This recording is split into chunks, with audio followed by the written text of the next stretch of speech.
오늘 주일 아침에 은혜 받으신 하나님의 말씀은 구약 성경 창세기 41장 37절에서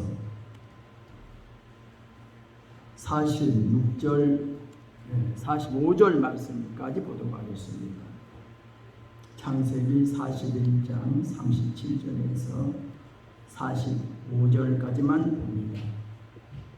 바로와 그의 모든 신하가 이 일을 좋게 여긴지라. 바로가 그의 신하들에게 이르되 이와 같이 하나님의 영에 감동된 사람을 우리가 어찌 찾을 수 있으리요 하고 요셉에게 이르되 하나님이 이 모든 것을 네게 보이셨으니 너와 같이 명철하고 지혜 있는 자가 없도다. 너는 내 집을 다스리라. 내 백성이 다 내 명령에 복종하리니 내가 너보다 높은 것은 내 왕자뿐이니라.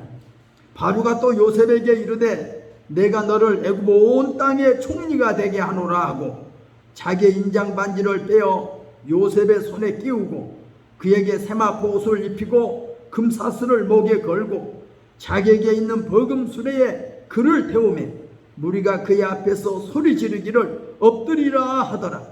바로가 그에게 애굽 전국을 총리로 다스리게 하였더라. 바로가 요셉에게 이르되 나는 바로라. 애굽 온 땅에서 내 허락이 없이는 수족을 놀릴 자가 없으리라 하고 그가 요셉의 이름을 사브나 바네아라 하고 또 온의 제사장 보디베라의 딸 아스낫을 그에게 주어 아내로 삼게 하니라. 요셉이 나가 애굽 온 땅을 순찰하니라. 아멘.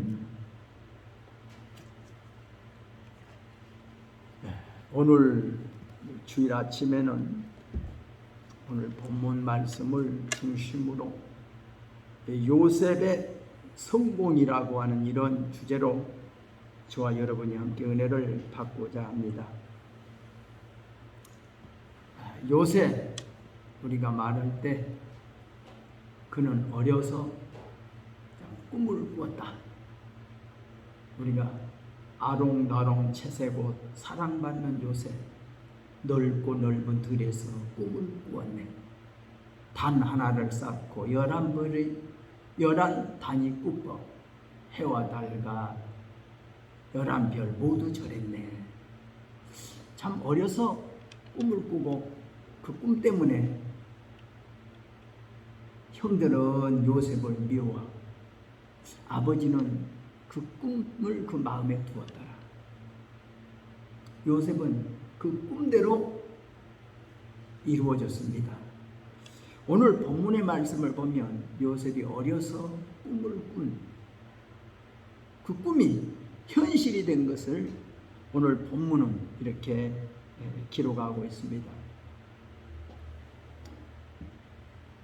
바로 왕이 꿈을 꾸는 게 바로 요셉이 성공할 수 있는, 출세할 수 있는 바로 기회였다.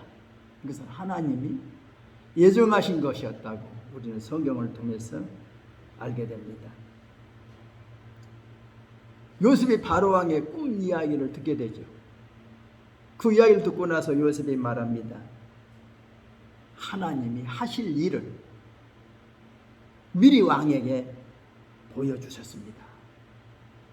애굽 온 땅에 앞으로 큰 풍년이 7년 동안 들게 될 것이고 또 풍년이 지나고 나면 뒤를 이어서 흉년이 7년 동안 또 큰 흉년이 들게 될 겁니다. 그런데 흉년이 얼마나 큰지 앞에 있었던 풍년을 기억하지 못할 만큼 그 흉년으로 인하여 애굽이 망하게 될 것입니다. 그러므로 바로왕이 꿈을 2번 겹쳐 꾸신 것은 하나님이 속히 이 일을 하시려고 하신 것입니다.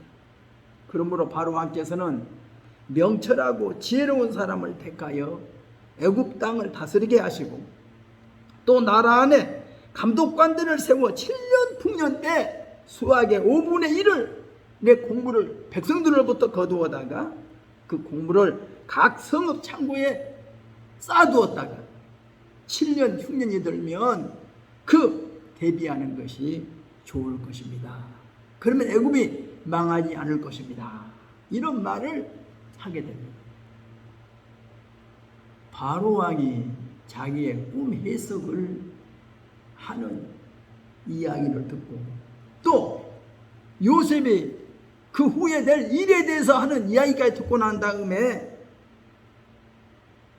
바로의 반응이 이렇게 나타납니다. 바로의 반응이 어떻습니까?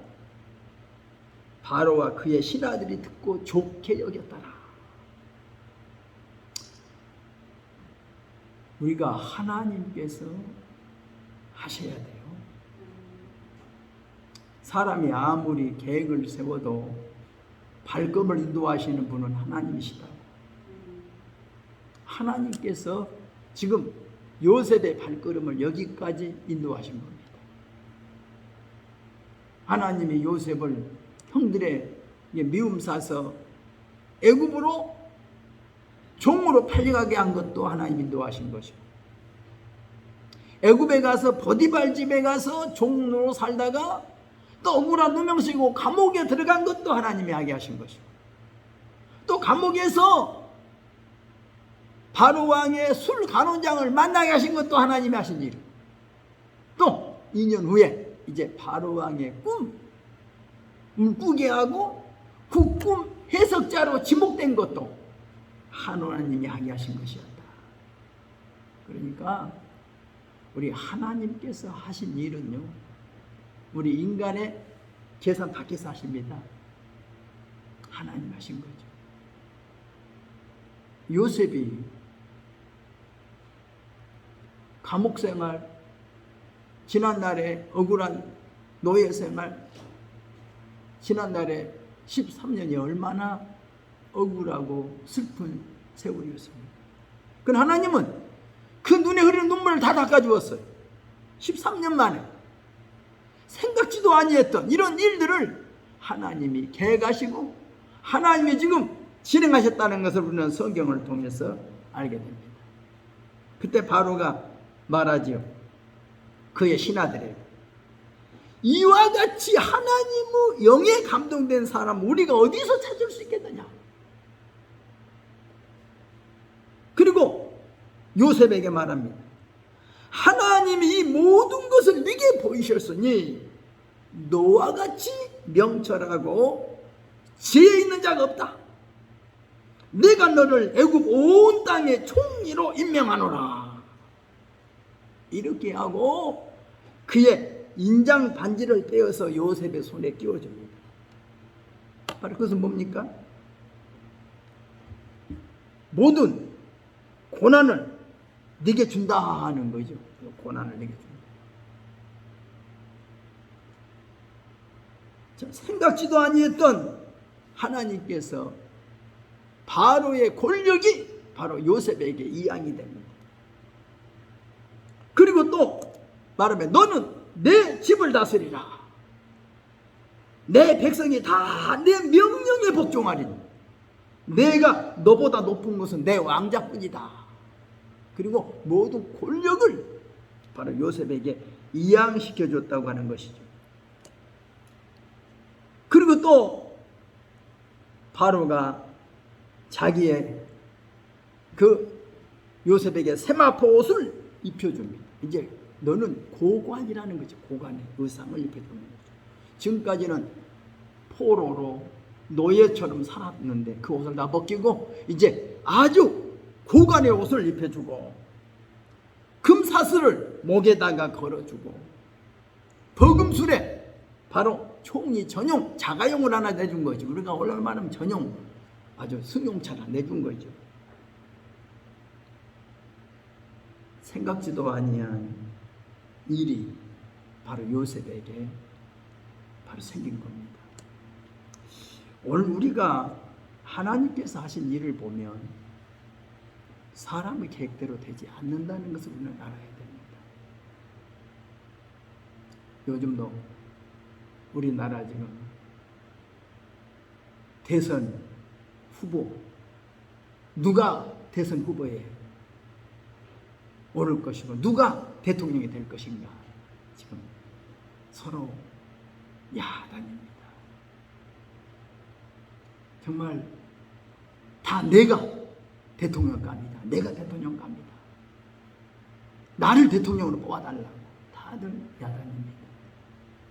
그러나 하나님께서 선택해 줘야 된다는 것 우리는 알아야 됩니다. 선거 때만 되면 금품, 거짓이 난무하죠. 저는 어렸을 적에 고무신 선거라는 그 이야기를 들어보면서 고무신을 돌리더라고요. 누구 찍으라고. 참 어릴 때 그것을 보면서 참 마음이 아프더라고요. 고무신발 때문에 표를 찍는다니. 이것이 이래서 되는 말인가? 제가 군대 갔을 때 군대에서 선거를 하는데 중대장이 보는 앞에서 찍으라는 거예요. 아니 이게 선거냐고 뭐냐고 나 참 도대체 이해가 안 가더라고. 아니 중대장 앞에서 중대장 하라는 대로 하라는 거예요. 난 못하겠다고 그랬어. 아니 어떻게 이럴 수가 있느냐. 공산주의도 아니고. 참 이렇게 해서 선거하는 것을 보면서 참 이거 말이 아니다. 제가 강주에 있을 때 김영삼 대통령이 되려고 하면 장로님인데 그때 우리 목사님들 모이라고 선물 준대요. 성경 하나씩. 뭔 성경이든지 선물이래. 선물은 그냥 선물이 왜 선거 때 와서 이것을 주냐. 이 성경을 이거 받아야 되냐 안 받아야 되느냐 고민했어요. 장모님이 목사님께 드린 성경을 선물로 주는데 보통 때 같으면 이 성경을 기쁨으로 받겠는데 선거 때 이 성경을 선물로 주니까 이게 영 마음에 꺼려서 이것을 정말 받아야 하느냐 안 받아야 하느냐 고민한 때가 있었어요. 오늘날 많은 사람들이 내가 지도자가 되고 싶어서 선거만 되면 금품, 거짓 이것이 동원되는 것을 봅니다. 이것이 세상만 있는 게 아니라 교회도 있더라고. 교회도 목사님들을 통해서 지방회장을 뽑고 총회장을 뽑을 때도 있더라니까요. 제가 전도사 시절 때 지방회장님 뽑으려면 미리 한 3일 전 며칠 전에 보면요 다른데 한 어디로 모이라고 해놓고 거기다 잠재우고 먹여주고 누구를 뽑으래. 그래서 제가 그랬어요. 이것은 교회 밖에서도 행해서는 안 될 일이고 어떻게 이럴 수가 있느냐. 자기 신앙의 양심에 손 얹고 자기 양심에서 원하는 사람에게 표를 던지는 것이 옳지. 돈 때문에 밥 사주고 때문에 그것 때문에 표를 긁어 모은다. 이것은 할 일이 아니다. 그것 때문에 참 따돌림도 당하고 너만 의로우냐 너만 옳으냐 이것은 아니다. 이것은 아니다.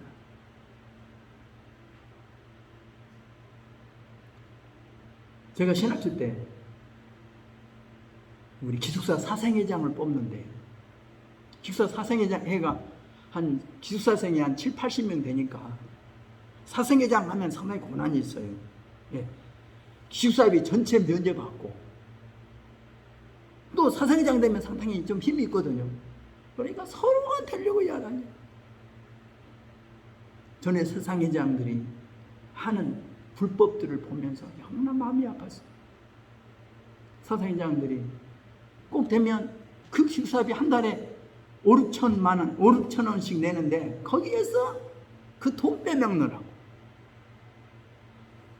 도무지 눈 뜨고는 못 보겠는 거예요. 아니 다른 데가 아니고 신학교 안에서 이런 부정이 저질러도 되느냐? 이것은 아니지 않느냐? 근데 신학교 안에서도 그런 부정이 저질러지더라고요.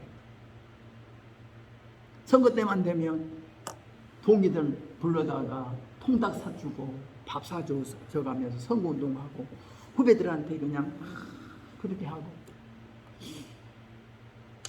아니 이래서 되나? 그날 선거하는 날이에요. 제가 새벽 기도에 나가서 기도를 하고 있는데 환상이 보여요. 제가 사생회장이 돼가지고 막 활동하고 다니는 거예요. 깜짝 놀랐어요. 내가 사생회장은 꿈도 안 꿔봤어요. 될 마음도 없었고. 그런데 이미 사생회장은 누가 되기로 이미 딱 정해져 있어요. 예. 이미 다 각본이 짜져 있거든요. 다 이미 금품 거래하고 다 사줘가지고 다 표 이미 다 짜놨어요. 오늘 선거만 하면 오후에 그냥 되는 거예요. 아 근데 지금 환상이 보였어요. 내가 사생회장이 돼가지고 활동하고 다니는 거예요. 내가 깜짝 놀래가지고 이게 뭔 일이지 하고 기도 끝나고 내가 호실로 돌아갔는데 후배들이 우리 방에 찾아왔어요. 선배님 오늘 사생회장 후보로 나가요. 그래서 아니 나는 사생회장 한 번도 생각해 본 적 없다. 아니 우리를 다 밀 테니까요. 선배님은 가만히 계세요. 우리가 다 할게요. 이것을 한다 안 한다 말도 할 수가 없어요. 왜? 오늘 환상이 보여줬어. 하나님께서. 하나님 뜻인 것 같은데 또 후배들이 마음 움직여지는데 나는 가만히 있겠다. 너희들이 알아서 해라. 그리고 점심 먹고 이 식당에서 선거를 하는데 후배가 누가 추천을 하는 거예요. 이제 대구에 있던 고건일 목사님인데 지금 그리고 몇 사람들이 하면서 나를 그냥 투표하는 거예요. 그러니까 야단났죠. 생각지 않은 사람이 그냥 사생회장 후보에 올랐으니까 이제 두 사람이 경선이 되는 거예요. 두 말도 없이 나한테 75%인가 선거표가 멀표가 와가지고 내가 사생회장이 됐어요. 그때 내가 사생회장에 대해서 활동하면서 하나님이 내게 맡겨준 것이니 내가 성실하게 일하자. 그러면서 지금 저 평택에 계셨던 그 목사님 내 밑에 서기로 일했어요. 또 충청도에 계신 목사님이 총무로 일했어요. 내가 둘을 불러놓고 그랬어요. 이 신학교 학생들이 낸 돈은 공금이고 나아가서는 어떻게 보면 성물이다. 성도들이 헌금으로 모여준 돈이 만큼 이 돈에서는 이론 한 장, 빵 한 조각도 사 먹어서는 안 된다. 정 먹고 싶으면 내가 호주머니에 돈 줄 테니까 이 공금은 절대 손대지 말아라. 우리가 성실하게 이 일을 하자. 그러면서 사생회장직을 성실하게 내가 준행했던 경험이 있어요. 그때 제가 생각했어요. 하나님이 하시면 된다. 사람이 방법으로 금품수수해서 되는 것이 아니다. 그 이후에도 제가 지방회장 선거를 하려고 몇 번 그런 일이 생길 때마다 하는 이야기, 선배님 지방회장 되잖아요. 이번에 밥 사주세요. 나는 지방회장 되기 위해서는 1원도 안 쓴다. 이게 내 신앙 철학이다. 아니다. 내가 지방회장이 됐다면 내가 그 다음에 내가 사줄 수 있어. 그러나 지방회장이 되기 위해서 나 지방회장 표 주라고 나는 1원도 난 안 써. 나한테 기대하지 마. 나보다 못하게 산다고 그런 말 듣지만 내 자신이 할 수 있는 한에서는 내가 부정을 저지르지 않아야 되겠다. 내가 부정에 의해서 표를 준다는 것도 이것도 내 양심을 저버리는 것이고, 내가 돈을 주고 표를 산 것도 신앙 양심을 저버리는 것이다. 물론 의로운 사람이 세상에 많이 있죠. 저는 그렇지 못해요. 때때로는 보면 나도 거짓과 타협하고 부정과 불의와 타협할 때가 있고 그럴 때가 간혹 있어요. 내가 왜 이랬지? 나는 그렇지 않으려고 했는데 나도 몰래 돌아보면 내가 왜 이랬지? 이럴 때가 있단 말이에요. 우리가 부정한 방법으로 성공한 것이 성공이 아닙니다. 부정한 방법으로 출세하는 것이 출세가 아닙니다. 하나님이 보장해 줘요. 내가 실패했어도 하나님이 잘했다.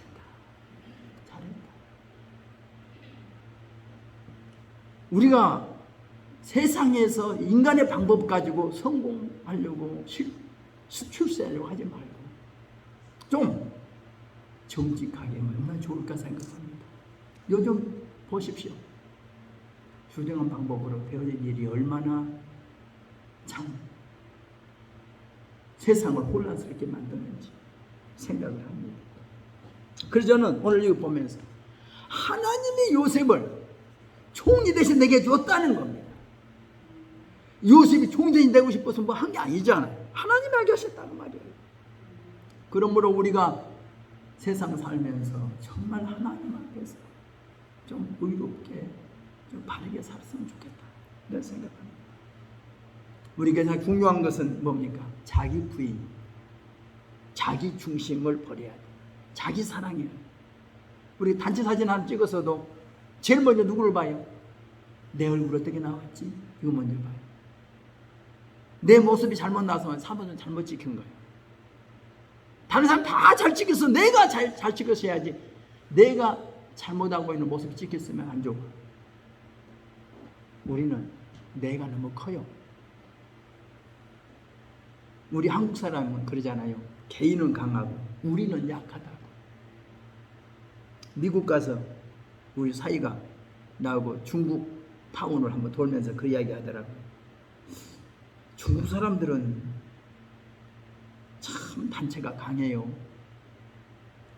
가게나 사업이 잘못돼서 망하면 모든 사업자들이 다 돈을 거두어 가지고 그 사업을 다시 살려준대요. 이렇게 준다는 거예요. 근데 우리 한국 사람들은 옆에 가게 무너지면 그거 주워 먹으려고 정신이 없다고 그러면서 우리 한국 사람들은 왜 그런지 모르겠어요. 정말 우리가 내 개인주의로 살지 말고 다른 사람을 위해서 좀 섬기면서 봉사하면서 얼마나 좋을까.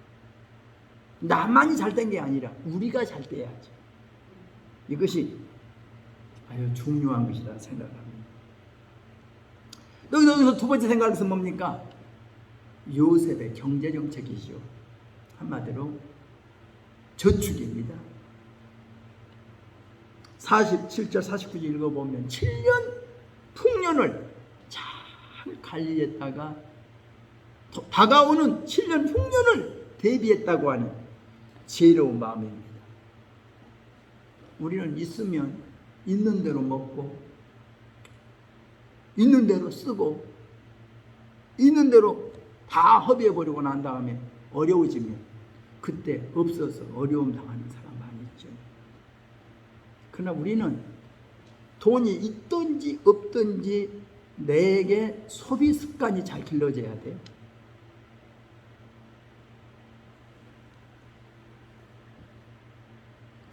풍년이 들었다고 그때 그냥 마음대로 먹고 마음대로 썼다면 어떻게 7년 흉년을 대비하겠습니까?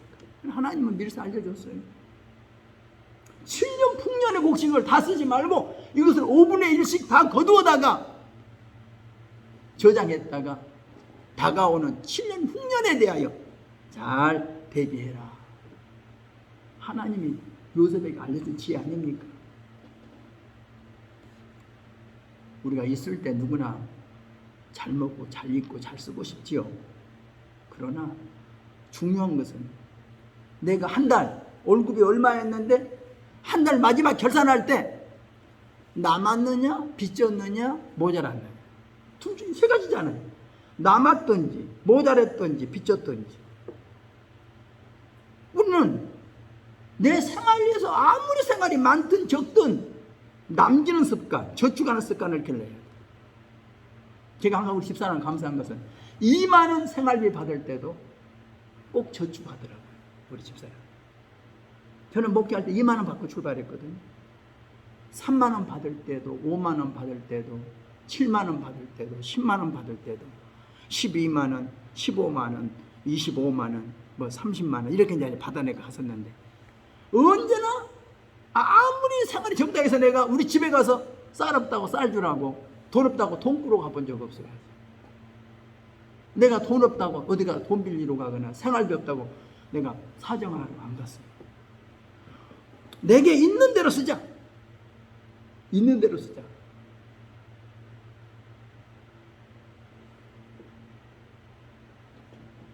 언제나 내 있는 생활비 중에서 쓰고 저축하자. 그 어려운 중에서 우리 집사람 고마운 것은 그 어려운 중에서 우리 아버지, 어머니 해가 다 치르고 이런 것처럼 큰일일 때마다 웃어 그 저축했다가 그 돈으로 쓰더라고. 돈이 있어서가 아니에요. 돈이 많이 받는 것도 아니었거든요.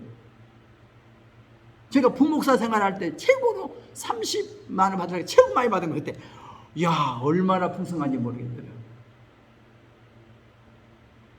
그러니까 돈 있을 때는 없을 때나 내가 마음먹기에 달렸더라고요. 우리가 하나님 앞에서 저축하는 것도 중요한 겁니다. 우리 하나님 헌금하려면 그러잖아요. 내가 먹을 거 다 먹고 입을 거 다 입고 쓸 거 다 쓰고 나서 헌금할 거 없어요. 하나님 앞에 헌금 드릴 거, 먼저 돈이 들어왔을 때 헌금 드릴 거, 내가 쓸 거 계산하고 쓰면 되잖아요. 우리가 얼마나 생활 습관이 중요합니다. 돈이 있을 때도 있고 없을 때도 있어요. 그러나 우리의 생활 속에서 우리가 정말 알아야 할 것은, 저는 그래요. 있는 대로 살자. 애상 쓰지 말자. 빚지지 말자. 아무리 없어도 저축하며 살자. 아무리 없어도 저축할 거 있어요. 하려고 마음먹으면. 응? 빚지지 말자는 거예요. 예상으로 쓰지 말자. 현찰거래하자. 할 수만 있어. 물론 어려울 때 참 많죠. 물론 풍성할 때도 있고 어려울 때도 있지만 우리의 생활 습관이 저는 중요하다고 생각해요. 세 번째입니다. 하나님이 보여준 대로 되었다 하는 거예요. 하나님이 요셉에게 보여준 대로, 하나님이 바로 왕한테 보여준 대로, 또 요셉이 해석한 대로 이렇게 되었더라. 사람이 계획대로 된 게 아닙니다. 하나님의 계획대로, 하나님의 뜻대로, 하나님의 약속대로 되었다는 것을 오늘 꼭 기억해야 되겠습니다. 우리가 인생을 살아갈 때 하나님의 도우심이 필요합니다. 하나님은 우리를 도와주세요. 애굽에 살아도 하나님의 도움이 필요하고, 광야 생활할 때도 하나님의 도움이 필요하고, 가나안 땅에 살 때도 하나님의 도움이 필요한 겁니다. 우리는 하나님이 애굽에 살게 할 수도 있고 가나안 땅에 살게 할 수도 있고 광야 생활하게 할 수도 있어요. 그러나 언제나 하나님이 나를 도와주시면 돼요. 하나님이 나를 인도해 주시면 돼요. 나 혼자는 안 된단 말이에요. 그래서 하나님이 함께 해주시니까 요셉을 하나님이 그렇게 성공되게 만들어줬다. 오늘 우리의 현실이 아무리 고달프고 힘들지라도 우리 자신을 보지 말고 나를 향하신 하나님의 뜻을 바라봅시다. 나를 향하신 하나님의 계획을 바라봅시다. 내가 하나님의 뜻대로 살려고만 하면 하나님은 결코 우리를 버리지 않고 우리를 두고 떠나지 않으실 줄 믿습니다. 하나님이 항상 우리와 함께 하셔서 우리의 길을 인도하시고 우리를 복되게 하실 줄로 믿습니다. 기도하겠습니다. 사랑이 많으신 하나님 아버지, 하나님의 은혜와 사랑을